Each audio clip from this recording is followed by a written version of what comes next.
because we're going to be using the Paul Fritz organ, which is exactly 10 years old now, for a program of Bach and the art of arrangement. Johann Sebastian Bach was famous for taking his own music and rearranging it, just like most composers did during this time, and the music of others. And many people have arranged music of Bach since.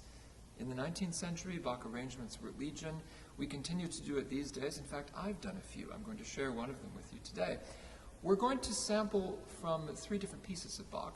One, an arrangement he made himself of a violin fugue for the organ. The other is an arrangement really of a genre, and that's where this program is going to start, with a trio sonata for organ. What Bach has done here is to take the trio sonata genre, which was hugely popular in the early 18th century, a genre that usually meant you had 2 treble instruments, 2 violins or 2 oboes, plus some continuo players. Bach took this genre and adapted it for his own purposes as a solo player at the organ, because after all, you can play one line with this hand, one line with this hand, and another line with the feet at an organ. So this is a trio sonata involving just one player. I might add, as a music history teacher, this is a trick question on many music history texts. How many people are involved in a trio sonata? The correct answer is rarely 3. Oftentimes it's 4 or 5, depending on how you flesh out a continuo line. Here, the correct answer is just 1. This trio sonata comes from a set of sonatas Bach wrote apparently for his eldest son, Wilhelm Friedemann Bach, who was the best organist of his many children. Friedemann Bach's education involved careful training in the Bach household in Leipzig, and he went out and got several organist positions, notably in Dresden, where Bach played several major organ recitals. Sebastian Bach, that is, played several organ recitals. And on these recitals, he must have played some of his own music, perhaps even the very sonata which you'll hear today. This sonata is number 5 from a set put together in the late 1720s. It's in C major. It's a nice, cheery movement in 3/4, and it has a kind of history with me. I learned this when I was 15, unbelievably, the whole thing, and played it from memory. And I found out a couple of years later when I went off to university how hard that was, and I've never done that again. So today, I will use the score.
This trio is an arrangement I made a number of years ago from a Bach cantata movement. From Cantata 95, there is a movement featuring a chorale tune sung by a soprano and surrounded by an oboe d'amore who plays an obbligato melody and some continuo players. It adapts rather nicely to the organ. The chorale tune from the soprano I play with the feet because it moves fairly slowly, and after that trio sonata, my feet are grateful to have an easy line to play. The oboe obbligato is played with the right hand, the continuo line is played with the left hand. The chorale tune may be familiar to many of you. It's the same tune as we often sing on Palm Sunday to the words, "All glory, laud, and honor."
This last piece is a violin fugue by Johann Sebastian Bach, arranged sometime in the early 18th century. We're not quite sure by whom.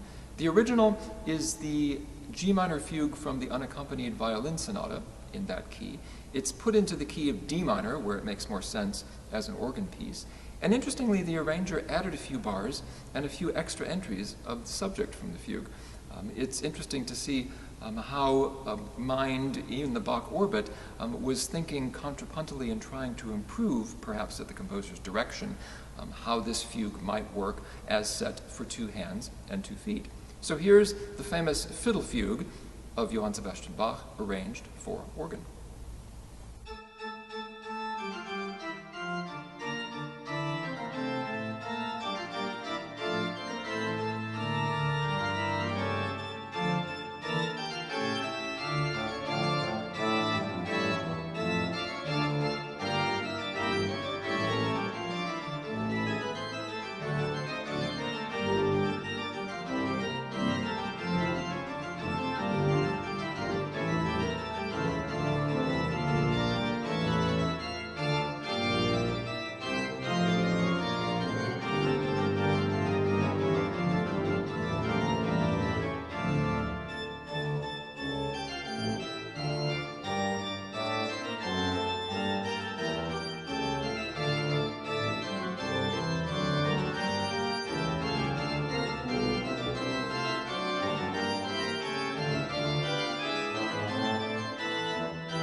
Thanks for joining us for this Concerts and Conversation. Remember to tune in on Saturday, May 16th at 7:30 for our video presentation of Bach's Phoebus and Pan.